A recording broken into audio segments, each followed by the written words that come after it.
मित्रांनो, पोस्ट विभागाने GDS म्हणजेच ग्रामीण डाक सेवक यासाठी भरतीचं आयोजन केलेलं आहे। यामध्ये 2 पदं आहेत। एक म्हणजे BPM ज्यालाच आपण ब्रांच पोस्ट मास्टर असं म्हणतो आणि दुसरं आहे ABPM किंवा डाक सेवक असं आपण याला म्हणतो। BPMला जे आहे ते 12,000 ते 29,380 रुपये, तर जे डाक सेवक आहे यांना 10,000 ते 24,470 रुपये यापर्यंत सॅलरी जी आहे ती मिळणार आहे। त्यानंतर रजिस्ट्रेशन जे आहे ते आजपासून सुरू झालेलं आहे। 5/8/2024 पर्यंत हे रजिस्ट्रेशन जे आहे ते सुरू राहणार आहे आणि त्यानंतर जर काही मिस्टेक्स झाल्या असतील तर करेक्शनसाठी 6 ऑगस्ट ते 8 ऑगस्ट म्हणजे असे 2 दिवस आपण फॉर्ममध्ये दुरुस्ती करू शकणार आहोत। यासाठी एज लिमिट आहे, मिनिमम जी आहे ती 18 वर्ष तर मॅक्झिमम जी आहे ती 40 वर्ष आहे आणि यामध्ये काही कॅटेगरीजना जी आहे ते सूट देखील देण्यात आलेली आहे। आता हा जो फॉर्म आहे हा फक्त 10वी बेस आहे हे लक्षात ठेवायचं आहे। त्यासाठी 10वीची जी आहे ते मार्कशीट आपल्या जवळ असणं अपेक्षित आहे। त्यानंतर आधार कार्ड आपल्या जवळ असणं अपेक्षित आहे आणि सोबतच एक ॲक्टिव्ह मोबाईल नंबर आणि एक ॲक्टिव्ह जीमेल अकाउंट असणं गरजेचं आहे, कारण आपल्याला व्हेरिफिकेशनसाठी मोबाईल नंबर आणि जीमेलवर OTP हा येत असतो। सुरुवात करूयात फॉर्म कसा भरायचा यापासून। मित्रांनो, सुरुवातीला आपल्याला इंडियन पोस्ट जी आहे या साईटवर आपल्याला जायचं आहे। त्याची वेबसाईट जी आहे मी तुम्हाला कमेंट बॉक्समध्ये देईलच। त्यानंतर आपला जो मोबाईल नंबर आहे तो आपल्याला फिल करायचा आहे।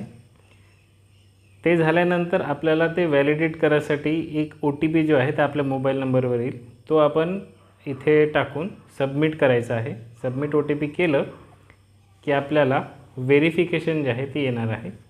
मित्रांनो, त्यानंतर आपल्याला आपला जो मेल आहे तो टाकायचा आहे।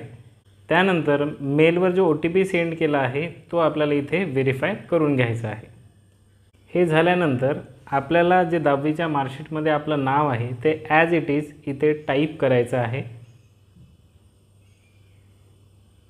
नाव टाईप करत असताना लक्षात घ्यायचं 10वीच्या मार्कशीटमध्ये जे नाव आहे तेच आपल्याला इथे टाकायचं आहे। त्यानंतर आपल्याला आपल्या आईचं नाव जे 10वीच्या मार्कशीटमध्ये दिलेलं आहे ते टाकायचं आहे। त्यानंतर आपली डेट ऑफ बर्थ, त्यानंतर जेंडर, त्यानंतर आपली कम्युनिटी कोणती आहे आणि त्यानंतर आपण कोणत्या सर्कलमधून जी आहे ते 10वी पास केली आहे तर त्यामधून महाराष्ट्र हे आपल्याला निवडायचं आहे। त्यानंतर आपलं पासिंग इयर 10वीचं कोणतं होतं ते आपल्याला इथे निवडायचं आहे आणि त्यानंतर बाजूची अक्षरे जी आहे ती टाईप करून सबमिट करायचं आहे। अशा प्रकारे पहिल्या स्टेजचं जे आहे ते व्हेरिफिकेशन कंप्लीट झाल्यानंतर ॲटोमॅटिक साईट दुसऱ्या स्टेजसाठी आपल्याला घेऊन जाते। यामध्ये आपल्याला आधार नंबर, त्यानंतर जर आपल्याला काही डिसेबिलिटी असेल तर ते निवडायचं आहे। त्यानंतर आपल्या 10वीच्या मार्कशीटमध्ये किती लँग्वेज आपण शिकलो त्या बघायच्या आहेत। त्यामध्ये आपण कोणकोणती लँग्वेज, इंग्लिश, हिंदी, संस्कृत, मराठी, ज्या काही लँग्वेज आपल्या आहेत त्या इथे आपल्याला निवडायच्या आहेत। सर्वच निवडायच्या आहेत। ज्या 3 लँग्वेज आपल्या असतात 10वीच्या मार्कशीटमध्ये त्या इथे निवडायच्या आहेत। त्यानंतर तुम्ही एम्प्लॉय आहात की नाही, म्हणजे तुम्ही नोकरीवर असाल तर येस करायचं आहे, नसाल तर नो करायचं आहे।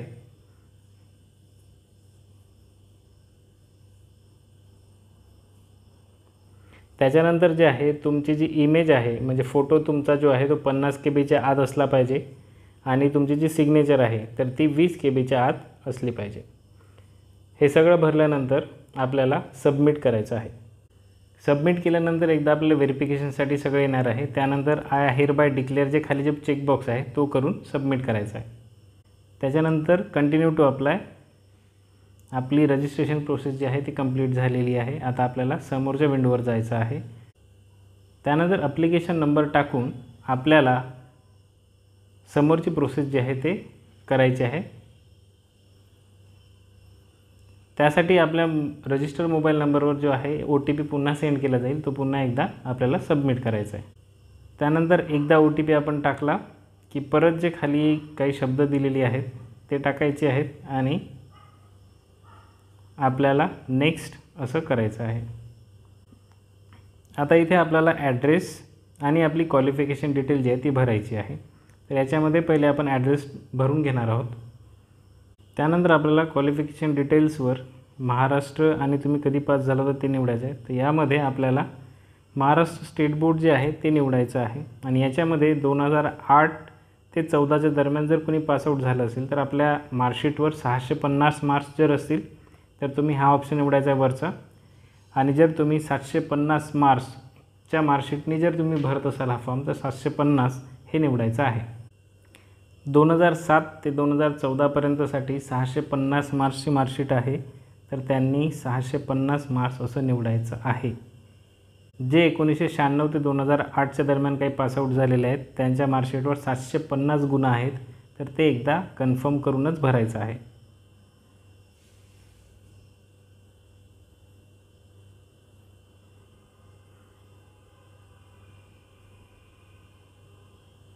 त्यानंतर रिझल्ट टाईप निवडायचा आहे मार्क्स. आपल्या सर्व सब्जेक्ट्सचे जे मार्क्स आहेत ते आपल्याला इथे निवडायचे आहेत.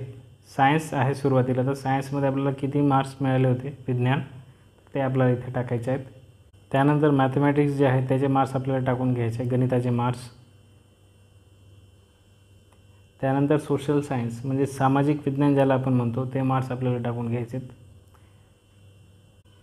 त्यानंतर आपल्याला एक सब्जेक्ट निवडायचा आहे जे आपण निवडणार आहोत सेकंड लँग्वेज. सेकंड लँग्वेजमध्ये कोणाची हिंदी राहू शकते, कोणाची संस्कृत राहू शकते, तर त्याचे मार्क्स जे आहेत ते आपल्याला इथे लिहायचे.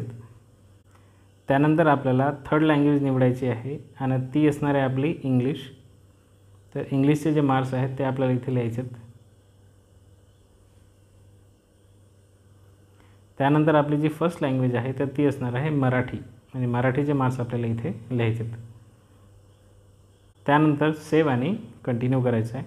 त्यानंतर आता आपल्याला आपलं डिव्हिजन निवडून आपल्याला ज्या हवे आहेत त्या पोस्ट ज्या आहेत त्या निवडायच्या आहेत. इथे आपले जे डिस्ट्रिक्ट पोस्ट ऑफिस आहे, जोही आपण विभाग निवडला असतो त्याच्यामधले जेवढे वॅकन्सी आहेत ते इथे आलेली असतात. त्याच्यामध्ये आपल्याला प्रिफरन्स जे आहेत ते निवडायचे आहेत. 1, 2, 3 असे आपण प्रिफरन्स टाकून इथून फॉर्म जे आहे तो भरायचा आहे. खाली ॲटोमॅटिक आपलं सर्कल आणि डिव्हिजन जे आहे ते येतं, तर हे भरायचं आहे.